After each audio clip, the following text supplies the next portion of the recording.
Hey everyone, Joshua Gibson here with episode 66 of the Philosophical Weightlifting Podcast. Before we get started, I'd like to give a quick shout out to the show's sponsors, BarShield and First Attempt Lifting. BarShield created a maintenance kit designed to prevent rust and restore spin to a barbell sleeves.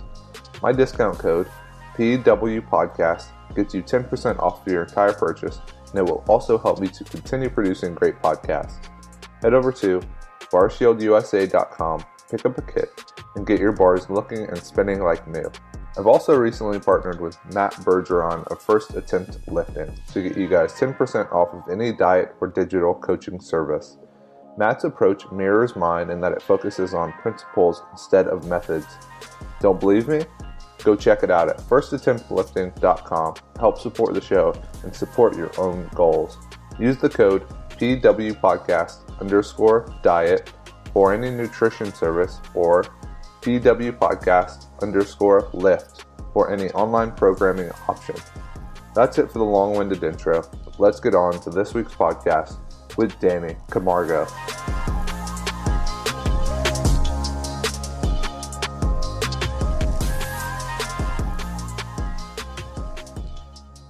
We are live with yet another episode of the Philosophical Weightlifting Podcast. I believe this is episode 66. Again, grateful that I've made it this far, and I'm joined by another absolutely incredibly experienced guest in Danny Camargo of Oli Concepts.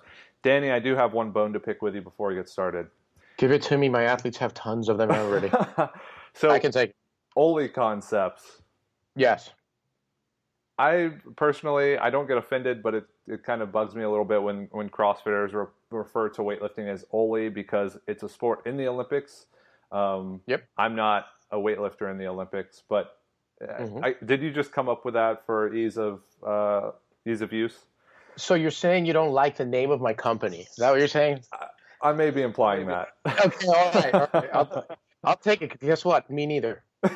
Really? All right. Yeah. I mean, I do now. I make a joke about that. All right. So I'm going to answer you with a story, if I may. Yeah. So I've been next year, as a matter of fact, is my 20th year of coaching. So I'm pretty proud about that. It doesn't feel like it, but it's hasn't been all fun rainbows the whole time, which I think we're going to get into at some point in this podcast. But I branched off from the high school after 10 years where I was coaching, got a private studio. I affiliated with CrossFit.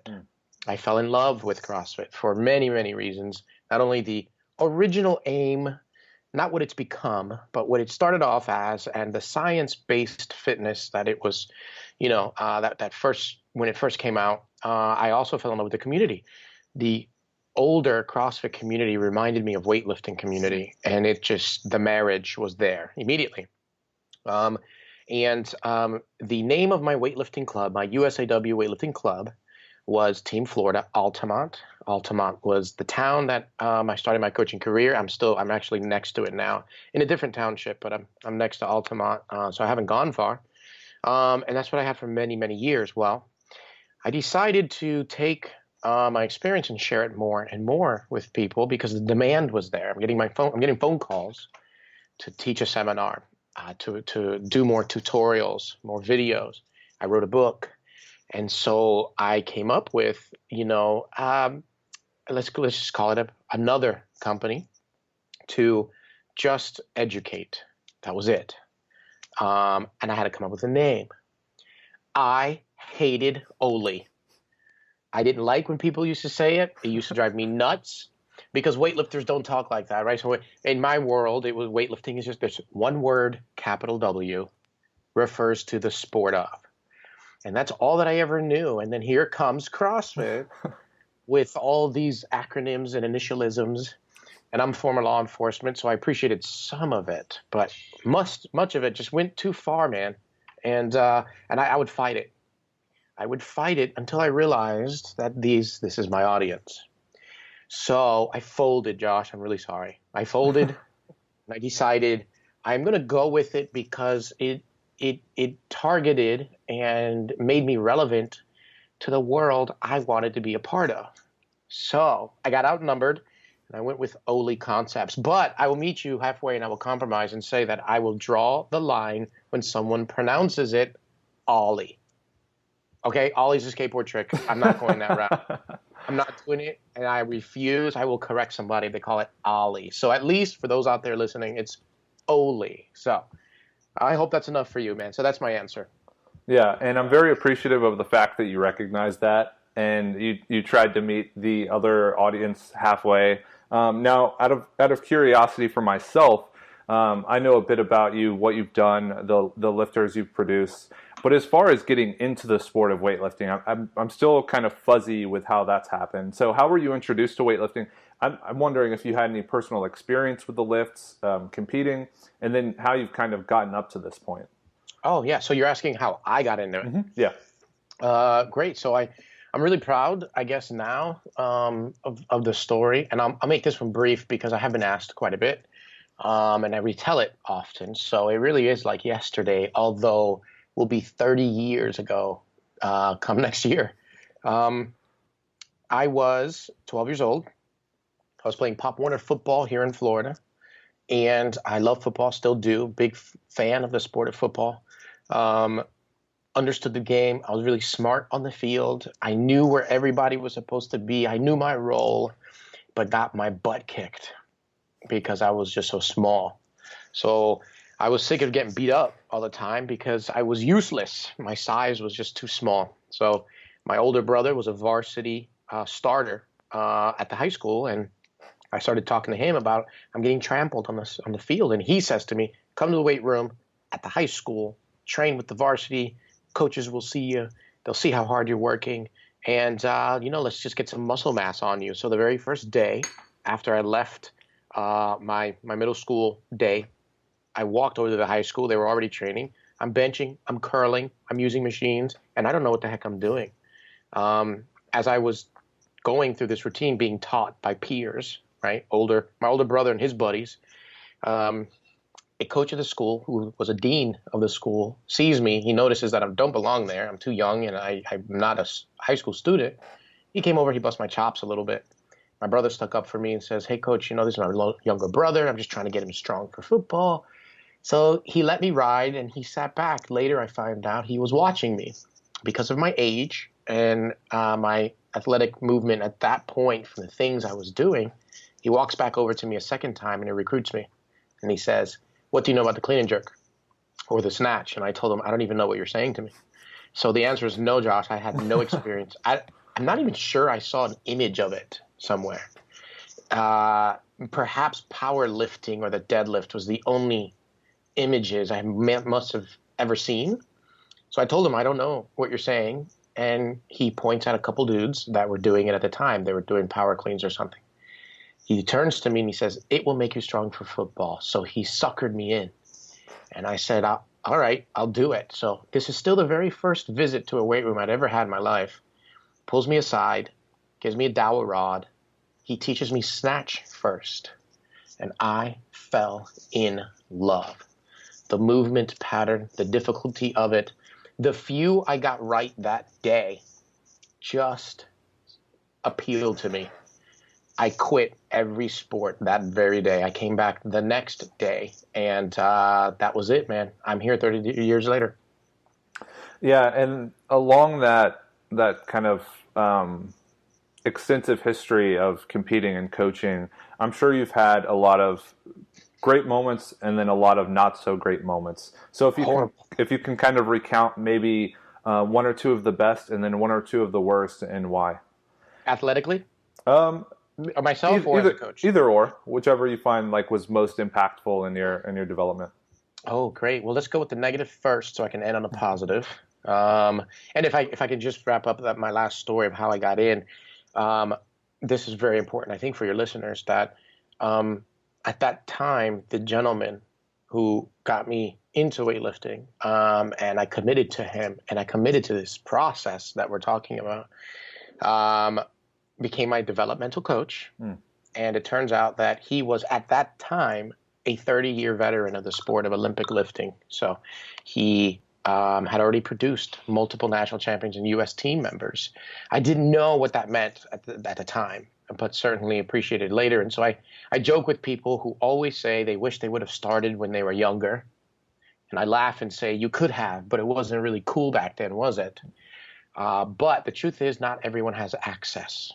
And so I was lucky, man. I fell into a high school that became my high school later on, a couple of years later, with a veteran of Olympic lifting who was in-house. So I fell in. I really did. And I was lucky. But these days, if someone is not as lucky, they can seek it out with the internet and our networking abilities now.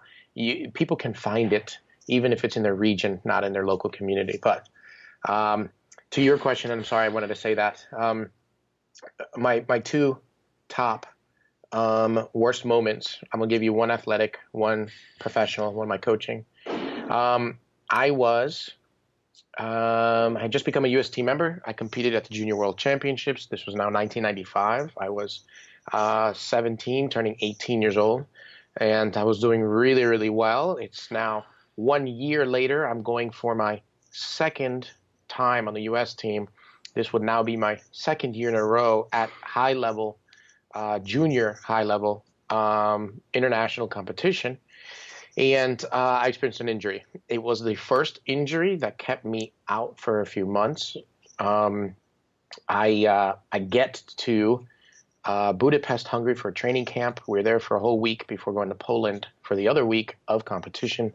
The experience was wonderful. The trip was great, but I was supposed to have done really, really well, which means back then maybe top 10 if you're lucky, as an American, I should say.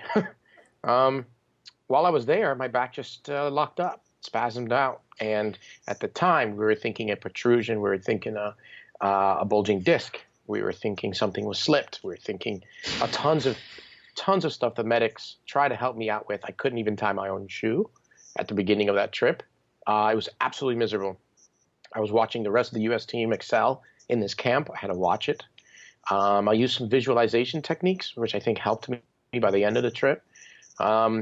I think time in my youth kind of got that spasm relaxed enough. They hit me with some cortisone, threw me to the competition, which made it worse. At the time, it was the best decision, right? So when I came home, I could barely move. I needed assistance to move around. My parents were freaked out, thinking that was it. I'm thinking career ending, but it wasn't. It was nothing more than just really intense spasms. And I was out for about 3 months. I really could not do a whole lot. I had to rebuild, and I missed some opportunities. But that was the real first major horrible moment for me, because you can't help but feel doubtful about everything. And I couldn't even – I think the only thing that allowed me to come back from that, which I did, and when I came back – it was one of those blessing in disguise, is that it actually forced rest upon me. And when I came back, I was better. I was stronger. But the only thing that really allowed me to do that, Josh, was just pure ego. I was pissed off watching everyone else do well. So I felt like it was almost like vengeful, if that makes any sense. And so I came back and I was better, and I ended up being at my best than ever. Until I retired. And funny enough, I retired because I was just burnt out.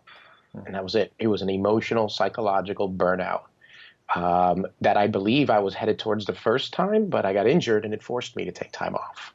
So that was it. That was my first one as my athletic career. Now, just to quickly comment on that, do you think the burnout could have been avoided looking back to where you could have prolonged your career a little bit yes. more and maybe reached a little bit higher of a peak?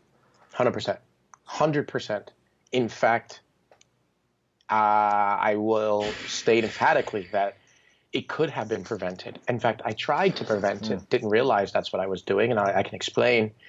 However, when I say to people, yes, I could have lasted longer in the sport had I avoided the burnout. They ask me if I get upset about that, regretful, and I say no, because what it did for me is open up my coaching career early.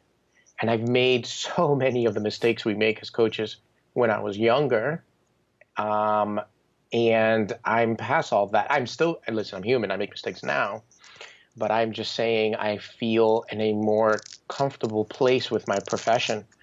And it happened to come at a time where it is now in demand. So I think the timing, I mean, if I just look at my life in retrospect, it sucked to have to retire. And when I did, I was really bitter about the sport. But what it did for me was open another door. And right when my coaching experience and skill set became comfortable for me, here's CrossFit. Here's the growth of the sport. And I'm in the right place at the right time as a coach. So it could have been prevented for sure. And then I guess if you would like to touch on your mistake as a professional, I do have a question regarding like the transition from athlete to coach, but I'll kind of save that for after. Sure, that's fine. And your question now is my bad moment as a coach? Mm-hmm. Yeah. So that one came when my athlete, Maddie Rogers, was on the Olympic team, had a spot 2016 for about 3 months, technically, entering the Olympic trials. There was a ton of stress to maintain that spot. If the trials was never there, if they decided to just pick the Olympic team early, we were on it. She was going to Rio. I would be going as a coach and to fulfill my own dream of going. So in all these years of chasing the Olympic rings, I didn't do it as an athlete.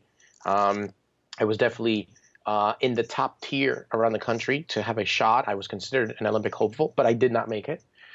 So as a coach, that's one of my aspirations. Man, I want to coach at the Olympic Games badly. It was stressful going in because we had to maintain it. We didn't. We did everything right.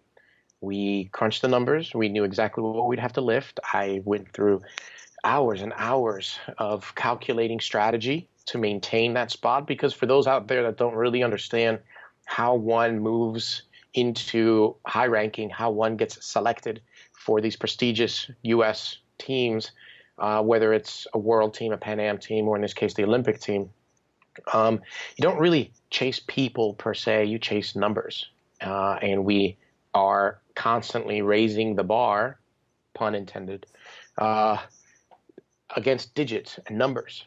And so I had those numbers in front of me. And based on what other females were doing in their respective weight classes, I was monitoring.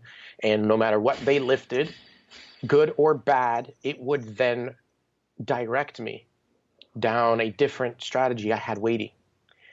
We were actually in a really comfortable position in that we were the last ones to make performance count. So we had the advantage of watching the lighter weight classes perform theirs, and based on them, we had our answer. And we had our answer. We went for it, and it was out of our reach. Man, these girls have stepped up, Josh. Our competitors, the girls we were monitoring to maintain our spot, just had really good days. Morgan King was the specific one who performed exceptionally well. When she did, I turned to my notes and said, okay, based on what she did, this is now what we have to do. And I turned to my athlete, and we both knew it was out of range. And you cannot help what other people do.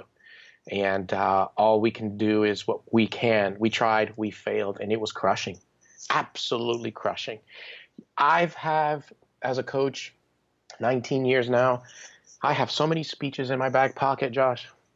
You can, if it's a good day, a bad day, any scenario, I have developed a set format of speech. And when a scenario presents itself with my younger athletes, good day, bad day, I'm ready. I know exactly what I need to say. I know what I have to do to direct their mental state. I wasn't, I think I didn't have one for this one, you know?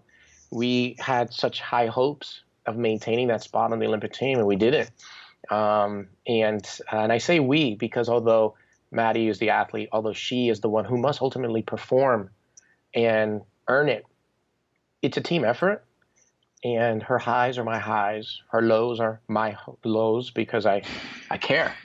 I care. I spend hours with her, and we talk a lot. We share information a lot. So I'm along for the ride. So that was an extremely, extremely low point in my coaching career. And, it took me a few days to shake it off. Took her a little bit longer. But funny enough, you and I are having this conversation now, and I tell that story. That was 2 years ago. And we are now entering Olympic procedures, which begin November. Yeah, I appreciate the fact that you were so candid, and I don't know if I can relate. I don't know if anyone else can really relate until they're in a situation like that, where you've been preparing for so long. I'll sympathize as much as I can, but to try and put a positive spin on this, maybe we can transition to your best moments as an athlete and then as a coach, and bring a little more energy back to the podcast. Yeah, let's do that. I can. Let's go back to my athletic career. I mean, I have one in each. Athletic in my profession. This one actually came early. Funny enough, my greatest moment as an athlete, even though I excelled beyond this story, the moment in and of itself, I think, is the highlight of my career. I was an 11th grader at the time of the story, and USAW, back then USWF, United States Weightlifting Federation, put out an announcement that they would now be accepting minors, underage athletes, into their national program, which was held at the Olympic Training Center in Colorado Springs. It was, back then, the Mecca. It was a centralized system. That was the place where every weightlifter in the country wanted to go, whether for camps temporarily or to live. If you wanted to live there full time and train for the Olympic, run, you had to earn it based on ranking. You had to earn it based on subjective selection, and then you had to, maintain it, because so many people are trying to get in. It's a scholarship program. They feed you, they house you, they have medical care, they have optical care, everything. All you had to do was call it your full-time job. I had been there for a few camps at this point in my career, and the dream of being a full-time resident at the Olympic Center was just, it would keep me up at night. But I had to wait till I was 18. That was one of the rules. And the selection I just briefly went over. So they made an announcement. We will now take underage athletes, just as an attempt to get younger people, just like gymnastics or any other sport. The sooner, the younger you get them into specialized training, and I know that's a controversy right now, and it has been, the better for the sport, the better for the program. So when they made this announcement, I freaked out and said, I really want to try. So they were only taking 3 spots. They said there's a 12-month, it was more like 8 to 9 month period where they're going to scout. So my coach put me in every national event I was able to attend, just to put my presence out there. And he, of course, did his political thing to maybe help the scouters, or the scouts, I should say, look for me. And I had 3 tournaments to prove myself. Each one, I increased my total. Each one, I performed 5 to 6 out of 6. And I definitely was the athlete that felt better, more comfortable at tournaments than I did in training. I actually would be lazy at times in training. I just felt better under pressure. So I went to the first one, which was in the fall of that year, which was 1993. Fall 93. Again, I'm an 11th grader, and I performed well. I placed last, but I didn't have to win to get this selection. They already knew that these 3 slots for these minors, these high school students, they weren't going to be champions. It was the future that they were investing in. So my next one was the Junior Nationals. That was the big one. And I medaled there. I didn't win it. And that was in the spring of 94. And then there was one more right before the summer. And that's for the final selection. I went to that one and I made all 6 lifts. Again, nowhere near the podium. This one was the Senior Nationals. But my performance was such based on my form, I believe, my poise, all factors considered. I got the job, man. They selected me. I got the call, and it was huge because what I just described was not a short-term goal. It was a little bit of a long-term goal, but I had to treat it like a short-term goal, day in, day out. We're talking 9 months of a selection process, not just one weekend. And because of that, it was really draining. You experience more highs and lows of training because you're worried of losing that. But it worked, and I proved to myself as an individual that I could do it. I proved to my folks. Plus, I was 16, man. I wanted to get away from my folks. Everybody does. So I finally got pulled out of high school, out of the house early, man. And my senior year, I spent it away from home, finishing high school in a special program to accumulate credits because my full-time job was training for the Olympics. So that was huge, man. Huge. Even though I got stronger, I got better, I became a champion, and I made U.S. teams after this story. When I look back at the 9 years that I competed, that was my highlight, for sure. So your time at the OTC, did it live up to kind of what your expectation was heading into it? Yes, absolutely. Immediately off the back, I went up 20 kilos on my total, but it is what burned me out, ultimately. I lasted 4 years as a resident, specializing. There was no GPP back then, man. There was no variation. There was no CrossFit. There was no time off. A time off was a day off, if that. So it was really, really rigorous. I saw peers make the scholarship program, earn spots, and not handle it and get kicked out. So I saw a revolving door of some. There were some elite that were there just as long as I was, longer than me, actually. But it ultimately, though it lived up to my expectations, I excelled in the program. The structure was amazing for me. The intensity was awesome.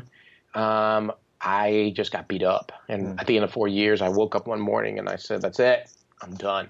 I'm leaving. And I did. I came back home, did a little soul searching, and got myself back together. But going back to how I made it in, I'll never forget that. It taught me a lot about me. So from that 4-year period there, just out of curiosity, what do you still maintain within your own coaching practice, maybe from a programming perspective or just a community perspective, or what from the OTC lives on to your current coaching philosophy? Squat, squat, squat.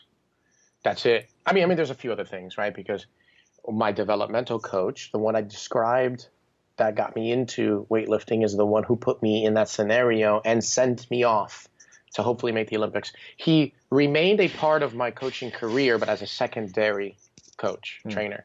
When I would come home for the holidays, or when I'd visit home, and the few times I was allowed to even leave for visits and time away, he would be who I would come home to, and I would still maintain my training at the local gym at the high school where he still remained. But the Olympic coach or the national coach at the OTC, he was a very heavy influence on my coaching now too, in different ways. My first coach, my developmental coach, was a mentor in the spirit of the game. Calling weightlifting, not Ollie, came from him, but the technical aspect, the cueing, the correcting, the programming, I think came from my experience at the OTC.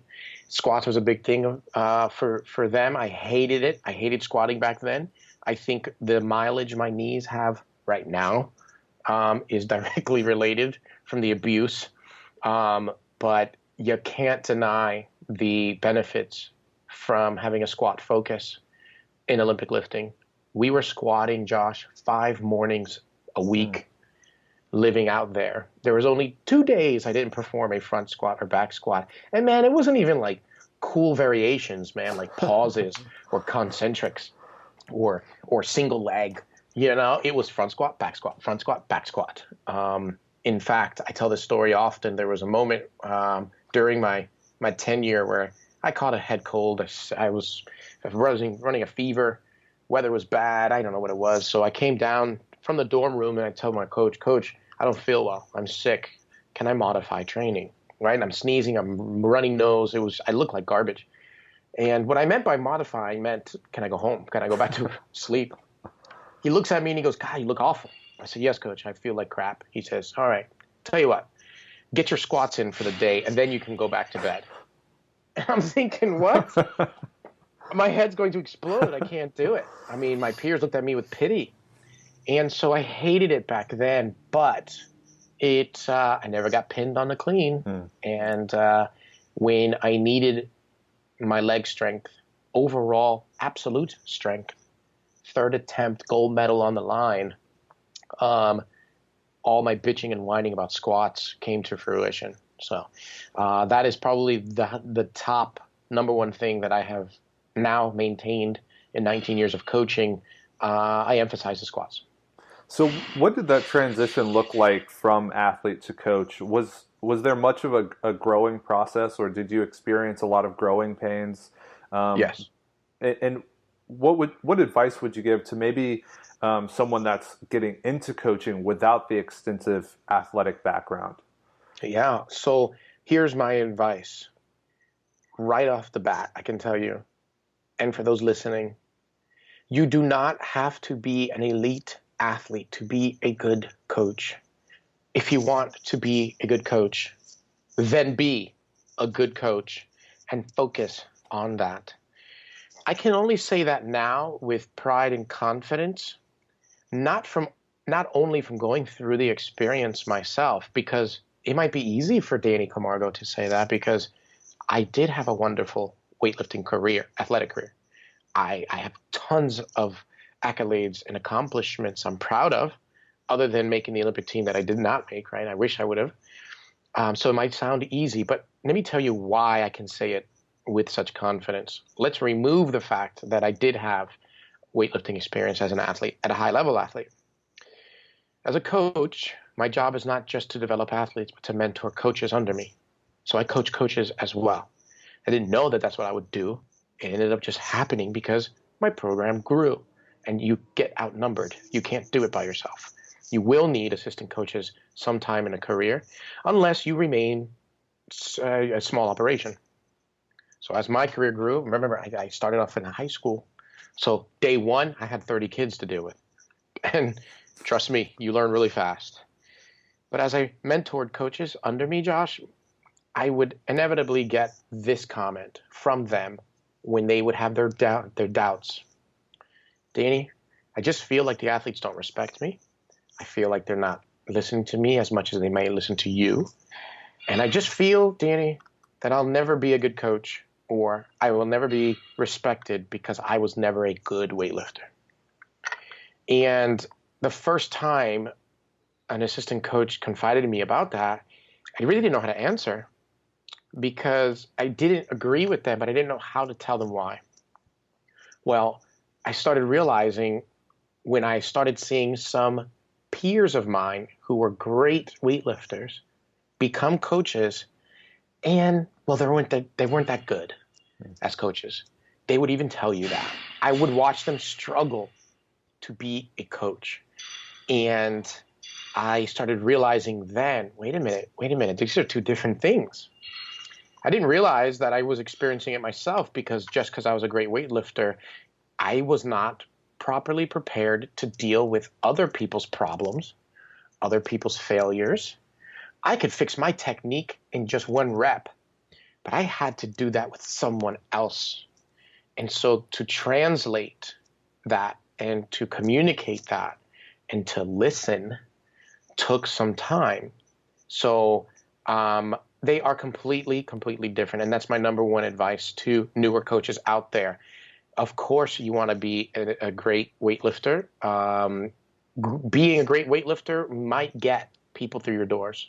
That might get people to come to you immediately without you speaking a word. So yes, I will agree. It is automatic credibility, but that does not keep them there. They won't stay with you if you aren't a good coach. let me rephrase that and say at least a good coach for the person, because there's different styles of coaching and it fits different people, right? I've lost people. I lost like 5 people last month. Even though I dedicate my heart and soul to everyone I possibly can, I just wasn't right for them. And I wish them luck. I even find other coaches for people who decide to leave me, because I don't care. I mean, I do care that they're leaving me, but my ego's not that big. If someone would be happier at another gym, I feel good helping them get there. So every athlete needs to make that determination for themselves. But without going on a tangent, that's my number one advice, Josh. Don't stress being a badass yourself, because some really badass athletes can't quite translate that to become coaches later. Some can. So that would be the number one thing. Since they are 2 different things, granted one helps the other, just understand that if a coach out there focuses on getting better with the technical skills, getting better with their people skills, I think that is a huge combination. And I'll end that thought by saying I also know several coaches who have developed elite lifters who they themselves were never great, ever. The art of coaching is different than the art of athleticism. So as long as you possess those skills over time, don't stress trying to be good at it yourself. Can you teach it? And that's the question. So would you say that becoming a great coach has a similar path to as becoming a great athlete, in that you find someone that knows what you want to know and you study under them? Or do you think it's possible to just find a bunch of different resources and try to apply that on different athletes and kind of function off of trial and error? Well, I guess the question to you is, how did you end up becoming such a great coach? Trial and error. I didn't have a mentor for coaching. I coached purely relying on my athletic career, which got me going, but it didn't keep me going. It only allowed me a quick entry into the coaching realm. Like, that was it. I didn't become a coach just because I was a good lifter. Again, because it got the ball rolling for me. I had to do trial and error. So I made a lot of mistakes. I screwed up. Team management, communication, listening skills, identifying errors in people, identifying why people were committing errors. I mean, as a weightlifter, if you're a really good athlete, or not really good athlete, really, but you see someone make a mistake, you can tell them, hey, you're jumping forward. Hey, you're swinging the bar out. Okay, that person responds, how do I fix it?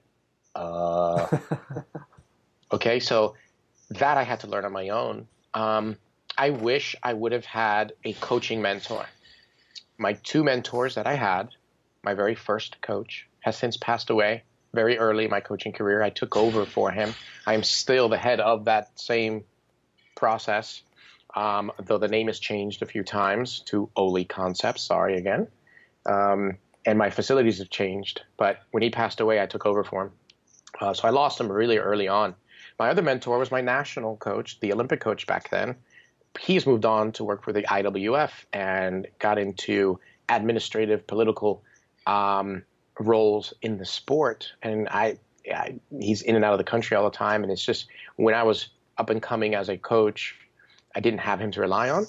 Now, I would still consult with other people now. That's part of the resources. You have other coaches who are peers of yours. Either you see them as above you or you see them as below you, which I hope no one sees anyone that way, but less experienced perhaps. I would still pose the right questions to them, questions I had, because it would help me figure out what I wanted to do best with my own program. I would, and when I began coaching, there was no internet. There wasn't, I mean, the internet existed, but it wasn't like it is now today. So obtaining periodicals, obtaining information was really hard. It wasn't that easy. Word of mouth is really how you got that sort of info. And again, asking the right questions and screwing it up. So there were some coaches who I always viewed as elite, way above and me, and I wanted to be there. When I would see those coaches, because of my relationships with USAW, I was able to bounce some ideas off of them. They were never apprenticeships. They were never mentorships. They were just like consultation. So I was like, at least glad to have those guys. And I just to this day respect them for helping me out what little they were able to, because it had a big impact on me. So if I can just say the other point about obtaining a mentor, if you can, do that. It's much easier. So looking at where you've come to now with your coaching philosophy, if we'll call it that, as far as the programming aspect of that, would you say there are any resources in particular that you could point to and say, I model myself similarly to this, or maybe you can explain your approach from a very global perspective, and then we can kind of create some more detailed questions from that. Yeah. All right. So short answer, no. There is no style of programming that I would say I mirror, that I replicate or rely on. I periodize my training, so I do believe in periodization. I may undulate from time to time,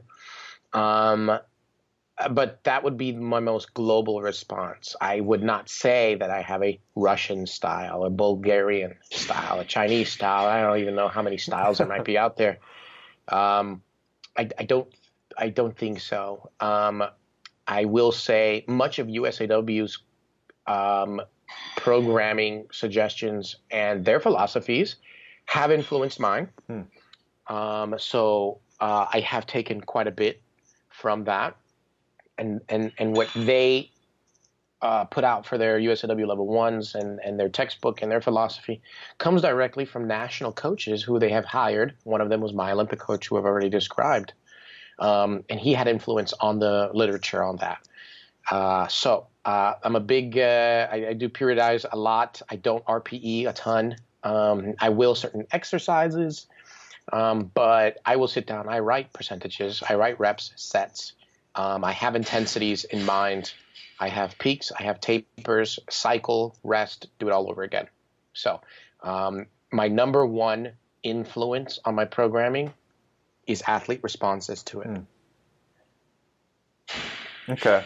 And do you think there's anything, because a lot of those concepts you just mentioned are pretty commonplace, in my opinion, amongst higher level coaches. Do you think there's anything that differs from the norm, or that you kind of have an opinion on that would go against convention? Say maybe using heavy deadlifts, like snatch deadlifts, clean deadlifts, that's usually against what people would assume to be correct. Anything like that that kind of sticks out? When you were when you were describing your question, I was prepared to say no, but actually, now that you finished asking me, yeah, I get pretty fancy with exercise selection. I do not just snatch, clean, pull, squat. There are phases of my training programs that have that. It gets quite boring and redundant, but my athletes find satisfaction in it because the amount of intensity, right, the load.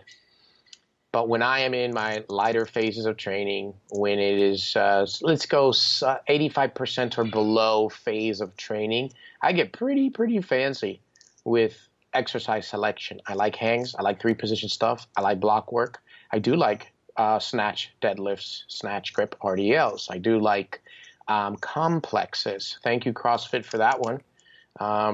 I only use I use complexes for conditioning purposes, really. I certainly don't do it for strength building, though it can. It's just not what I use it for. So I do. I believe for snatch, for clean, and for jerk, I feel like I have 100 variations of the three. So when you choose a certain complex, is it designed, I'm sure there are plenty of reasons you design a complex. One, to target technical deficiencies.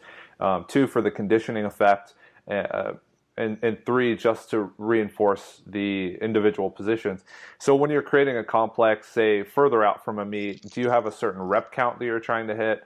Like we need a complex with 6 reps or 8 reps, and that kind of dictates the intensity, or are you just going off of kind of intuition where if I put in this many movements, it's going to be this intensity just because no one can perform it differently? The latter, definitely Okay. the latter. Yeah. So I think to myself, all right, this week I'm gonna throw it a complex. What week are we in? We are in high volume phase. Mhm. So I make a decision there, Josh. Do I make a complex with multiple movements for one, or do I minimize the movements of the particular complex and say 3 movements? That would dictate more repetitions. I will say, if I write a complex with a ton of stuff, like if I stole the bear complex, that would be singles, moderately heavy, for multiple sets. That to me is for more conditioning purposes. I am preparing the athlete for what will later be 1 rep max attempts. But if I choose to have a complex in high volume phase that only has 2 to 3 movements, I do that for more of a technical deficiency aim. The less movements, or the fewer movements allows for more focus on the form at hand, minimizing fatigue so they can become more aware of the movement. So I would say, in a nutshell, a bear complex to me is conditioning, but a snatch, high pull followed by snatch, I'm aiming for more technical issues. Both, however, will happen far from a tournament. Okay. And then looking at your approach to technique, you've written a book through Catalyst Athletics, Yep. cues and corrections for the lifts. So your philosophy on teaching the movements, do you have any resources that you could point people towards that maybe is influencing your approach, or is it just kind of what you've gotten again from your big influences and you've refined over time? The latter. That book, I joked a minute ago that when you first start learning to coach, you see an error, there's an error, you just don't know how to fix it. Mm-hmm. Even I got stumped. It didn't matter that I was a U.S. team member. Man, when I'm watching someone else, especially when they have anatomical issues I wasn't used to seeing, it's easy when everyone's talented. When you're dealing with those that aren't, you're like, oh man, what do I do? And then you get like bashful. So you want to like lie to the athlete, like you know what you're doing, right? You want to convince them, oh, I got it. So you make up something. Well, that's really not the best course of action, but I did it, and that was one of the mistakes I made. But that book, I wrote it because I had finally gotten to a point where I'm getting stumped less. It still happens, and it still did at the writing of my book. But it was now coaches are asking me to help their athletes out. And the confidence there, I felt comfortable within myself and my experience to just offer my experience to the world. And I had the idea of the book, and Catalyst was interested enough to support me on it. And I wrote it out. And what I did was I picked almost every single error I'd ever seen, and what I later learned, why they're doing it, how to cue it, what drills they can use to work on it, and then I moved on to the next. And so that book was purely experience. Experience or cues I stole from other coaches. I mean, I'm the biggest cue thief there is. 19 years of coaching, I'll still hear something new for the first time, and I think to myself, I'm going to use it. So, like looking at that book, I'm curious to hear how you program in drills to correct errors, because obviously drills are great for reinforcing proper movement, but I think, in my opinion, you can't load them enough to really teach the athlete how to move with 80 to 90%. So when you're implementing a drill, do you use that as like what Greg would call a technique primer before the actual workout, or how do you go about doing that? Ooh, man, that's a good question. So the answer has so many levels. It's all, how do I say this? I call it applicable effort. What I mean by that is I can't just say every single time I use it as a warm-up for the athlete. I can't say that every single time I save it for the end for extra work. It is case-by-case basis. And how do I know what's right and what's wrong? Trying it out. That's it, man. You're the coach. I tell people when I teach certs and seminars, what's right, what's wrong in a particular hypothetical scenario I give them. And I tell them the answer is what you think. You're the coach. You are the coach. Make the call. And if it doesn't work, let's try something else. So I have used drills as a form of a wake-up call before the actual workout, the working sets at hand. I would do that on an athlete. I feel, based on my observations, subjectively, that they need it to get themselves moving right so they can do my workout to begin with. Others, I feel like their technical error needs more strength behind it. I don't want to wear them out. I don't want to fatigue them before workout. So I do not have it at the beginning. Instead, I dive them in, cue the best way I can so their nerves are fresh, they're recovered, they can be more aware of the movement, and then I will end with the drills to reinforce them for the next workout. Okay, kind of a simple concept, but something I've given a lot of thought to. Cues that you give an athlete, how influential do you think a cue is versus a drill? Because I know that some coaches are very laissez-faire or hands-off with the cues, and they just like movements to kind of dictate how the athlete learns to move. I think using cues or phrases or words to kind of get across a point can be extremely effective most of the time. So what's your opinion on cues? Do you find yourself using them often? During a lift, before a lift? Is it just kind of like a talking point when you're interacting with an athlete between sessions or between lifts?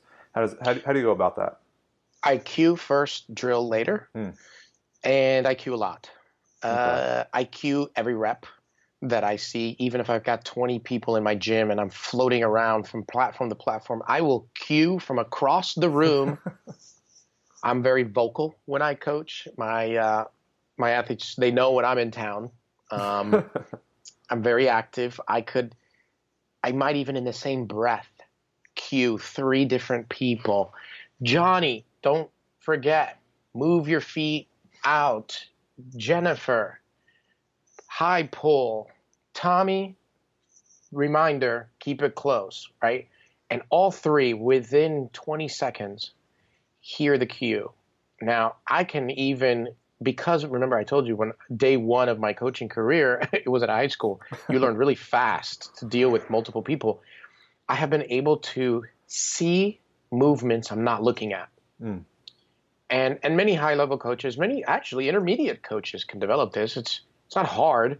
You just got to practice it like anything else. It's your head on a swivel. Actually, sometimes I can hear a movement and I know it's wrong. That does take me to know the particular person. So my back can be turned. I would hear an athlete grunt, squeak, or something squeak, feet squeak, bar drop.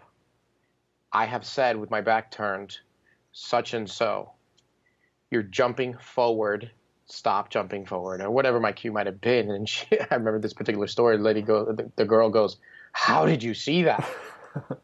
So I lied and told them I can see through the walls. When really the truth was just that I watched her so much, I would hear her start to lift with a grunt.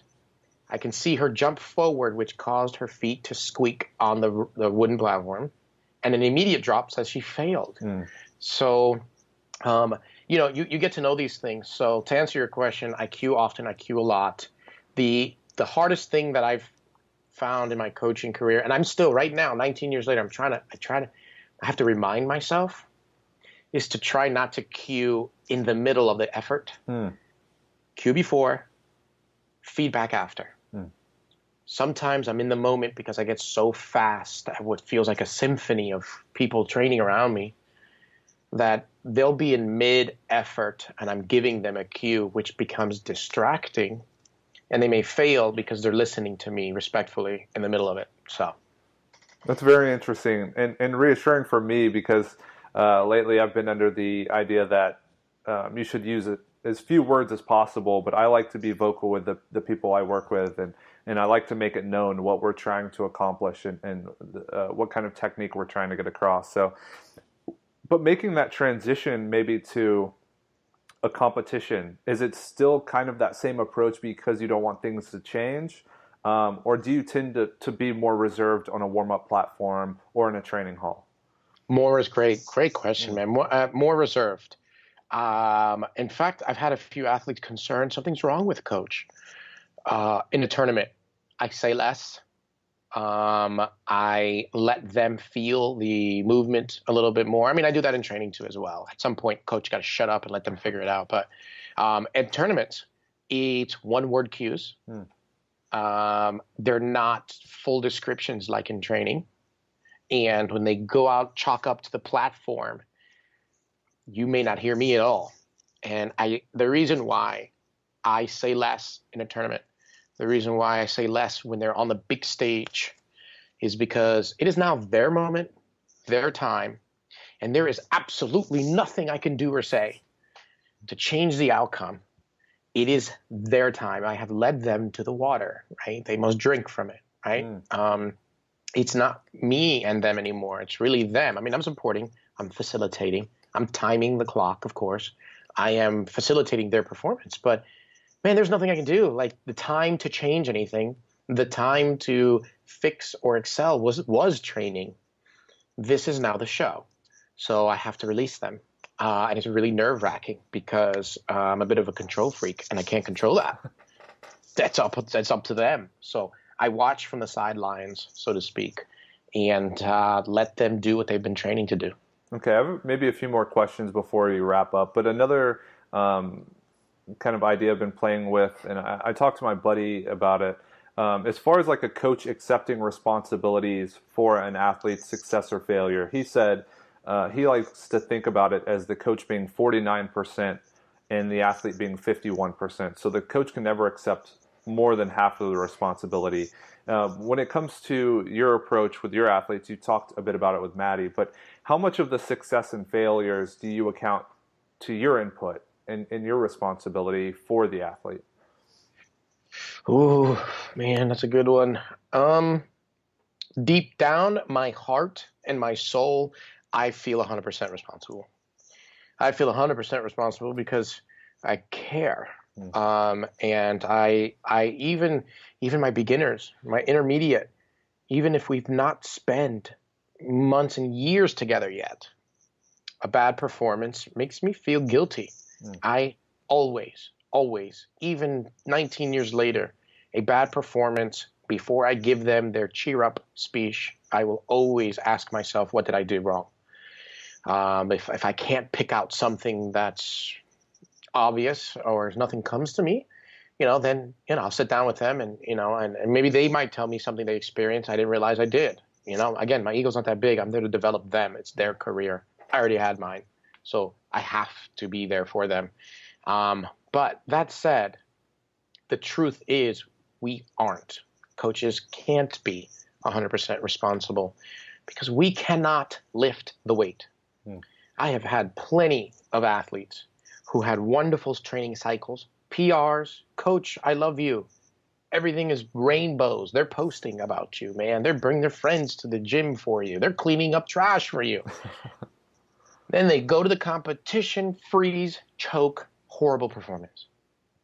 How could that be me, right? How could that be the coach? Stage fright, overthought. They didn't sleep well. They didn't listen to your proper weight cut. They listening to music when they normally don't. They change something the day of. They feel they have to do something different because they're on stage when it should just revert back to routine. That's not you, coach.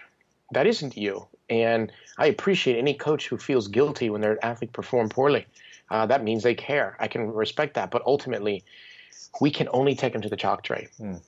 That clock starts ticking. They walk out there. There is absolutely nothing the coach can possibly do. Now, yes, a coach can make a mistake with the timing and have to rush the athlete. A coach can maybe not pay attention and be way too behind. Miss the decision of a strategy and not be allowed to load the bar heavier. Yeah, those are clear coaching errors that the athlete can have an opportunity taken away from them. So that is true, coach. And if that is you, you need to suck it up and say sorry. But even if those were to have happened and I inadvertently take an opportunity away from an athlete, I didn't beat the timer to get my change in, my increase, or if I made some coaching error, when the athlete walks up to the stage and gets on there, it's still up to them to lift it overhead with 3 white lights, minimum of 2. That's very profound, and I feel the exact same way. On an intellectual level, you can know it's not your fault, but you can't help but feel a bit responsible for failures. And then, I mean, obviously sharing the success, you have to be able to take the give and take aspect of it. So just kind of in lieu of your book, and before we wrap up with the last 2 questions, what are a few common, maybe 1 or 2 faults you see in the lifts? We can do 1 for the snatch, 1 for the clean, 1 for the jerk. Common faults? Yeah, maybe how to correct or cues that are useful in your opinion. All right. Number 1 killer is balance. And I'm not meaning balance in the snatch, catching it overhead, because that's everybody. In the pull. Balance in the pull, let's say. Both snatch and clean. Number 1 killer. You can raise your butt up too fast. You can bend your arms too fast. You can whip the bar out. You can overhip, not have enough leg drive. There's so many things people can do.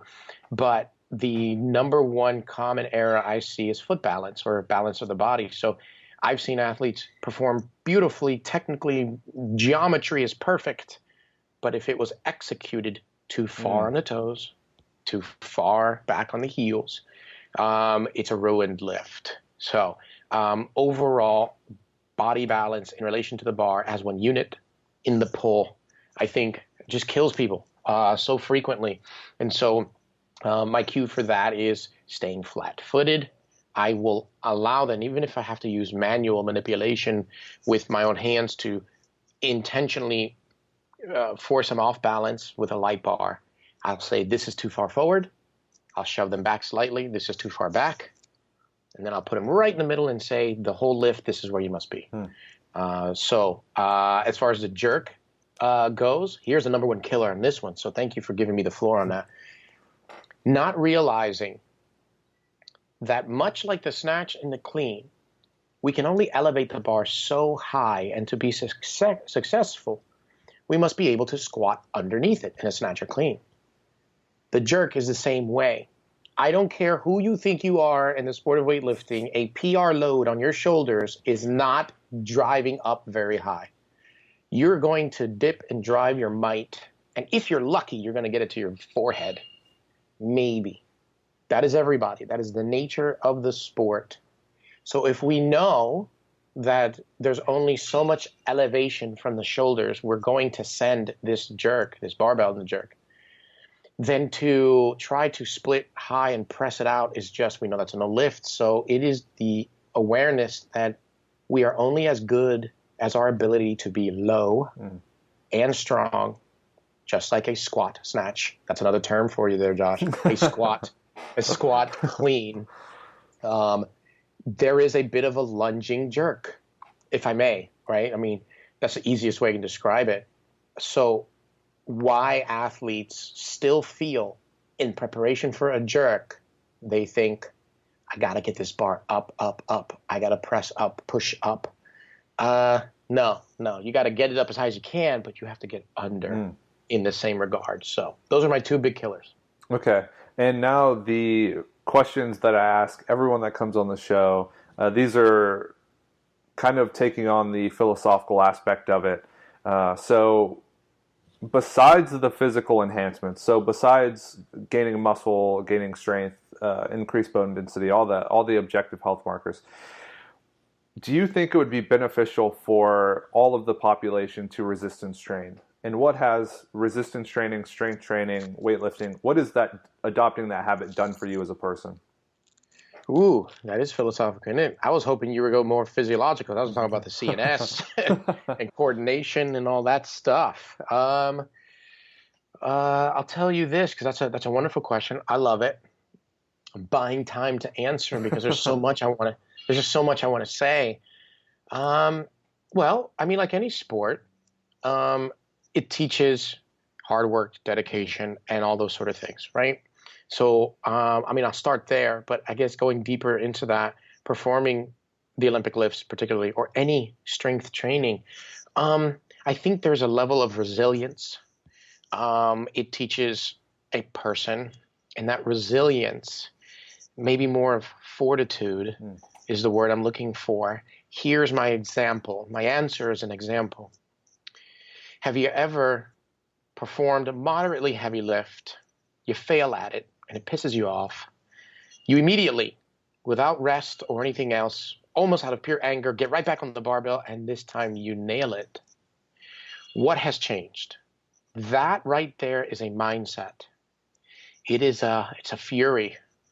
Hopefully it's not out of control anger. It should be funneled, channeled anger. There's a form of rage that any form of strength resistance training teaches you. Again, I'm not saying wild misbehavior here. I'm saying the ability to withstand, in this case, a load, but withstand anything in your life, man. It's a toughness. And I don't care if you're benching, curling. There's a point where you want to go heavy with it. And you will not be able to do it unless you get in the right mindset to overcome this external object that's at rest. To overcome it takes a ton of mental strength. I'm sure other sports develop such mental strength, but it's something maybe of a lower intensity. And I mean intensity in the words that we, in the format and the context we use it. And hard work, dedication, resilience can be developed in other sports as well, which takes hours of practice. I'm talking about 3 seconds of a lift. I had this conversation with Maddie recently. I was noticing she was failing at loads, heavier loads she normally hits. And I told her, you used to once be able to flip this switch.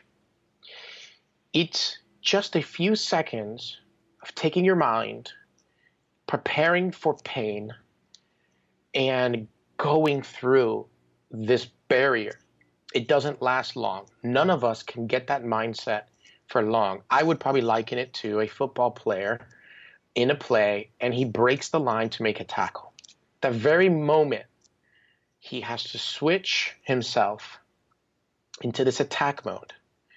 And you can be deconditioned and mentally get yourself through an intensity like this.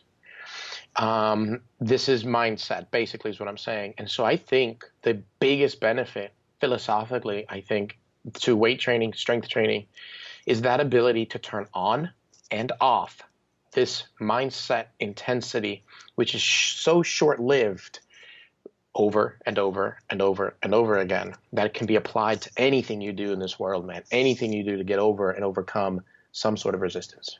To be honest, that was such a profound speech that I felt that feeling of when I'm about to take an extremely heavy set and maybe I missed the last rep. It's almost something primal. I liken it to my profile picture on Facebook is SpongeBob when he turned into a caveman and his jaw is like pressed out and his teeth are huge, and I liken it to feeling like that. Yes, just this controlled. Yeah, yet controlled. And it's crazy. And my question going off of that is, how do you help prepare people to get there? Oh man, that's time. Yeah, that takes time. It takes a few failures to get there. So the short answer to how I prepare them is before they take the lift, before they get into that phase of training. See, the thought process, the thought pattern of a beginner and intermediate is way more technical. I don't even want to talk to them about rage. And they can't. They can't think about that rage because they'll get cloudy in their head and they are going to make technical errors. So their focal point when they do lifts is all on body awareness and form. So, but as they progress and now lifting becomes consistent and now they're able to push to PRs and it's safe, physically safe for them to do so, I do start talking about this mindset, this switch. Again, it's only a few seconds long and it must be there the second before the bar moves. It has to be present because you could be strong as heck, but if your mind ain't there, you're going to miss.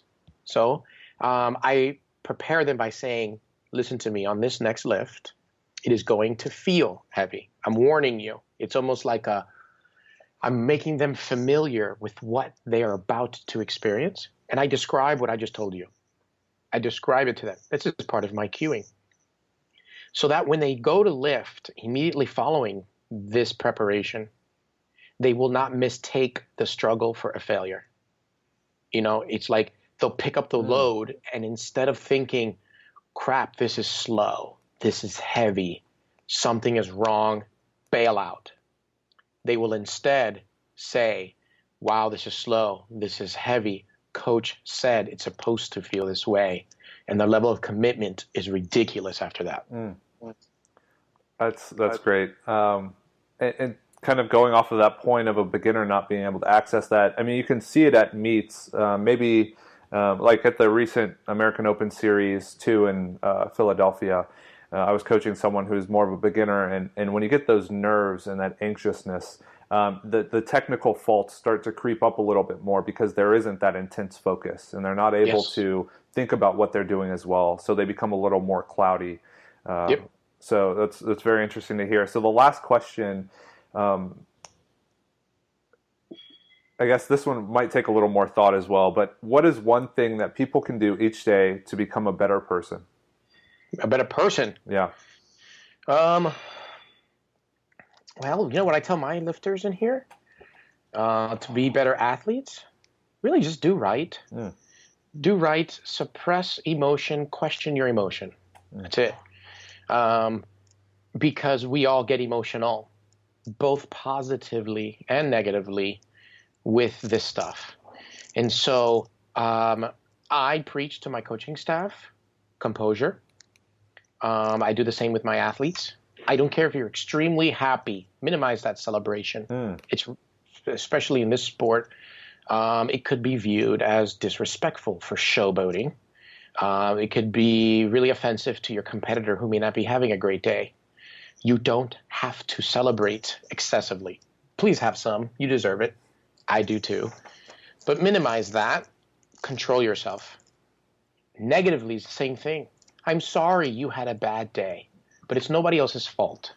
So kicking and screaming, bitching and whining, and throwing your belt across the main stage is a huge no-no for me, and it will be me and that athlete at a later time when they do it. So emotional intelligence, emotional control, I think, clears the way to better people as athletes and as people outside of the gym. Yeah, that's phenomenal advice, and I guess I can liken it to in training, when you have a really, really high peak, there's always a really low valley that's going to follow. So the more you can minimize that peak, and you'll minimize the valley as well. So it's all about kind of maintaining this almost stoic training where you just get the work done, you focus, you stay concentrated, and you put as much effort into it as you can. Danny, I really want to thank you for coming on and giving me as much of your time as you have. It was a great conversation. I hope you liked it. Yeah, man, you're really well spoken, and I can tell you really think about all these concepts very, very deeply, and kind of looking up to you and your success. That's one thing I aspire towards, is just being so intellectual about my pursuits in coaching, and not just kind of riding the next fad or riding whatever one coach says, but really thinking about it, synthesizing it, trying to make it best for the individual athlete. So good. I'm glad I can help you out, man, and I think you're on your way. My advice to that is books, articles can only do so much, and videos, man. The intellectual part you just mentioned really comes from the people you coach. So good luck with you, man. Thank you for giving me the opportunity, man. I appreciate anyone. I'm humbled by anyone who wants to hear what the heck I got to say. Well, I'm sure our listeners will really appreciate it as well. And Danny, if they want to reach out to you, maybe for coaching, if they have any questions, if they want to buy any of your products, where should you direct them? Two main places that I like to direct people is my website, www.oliconcepts.com, as much as you don't like the sound of that. And then my Instagram. I'm not great at social media. I kind of suck at it, but I am present. And a lot of it's filled with information like we just discussed. And it's at Camargo _Oli. So thank you, man. Awesome. And guys and gals, if you enjoyed listening to this podcast, please share the podcast with your friends, subscribe to the podcast, leave a review, positive or negative, and we will catch you guys on the next episode of the Philosophical Weightlifting Podcast.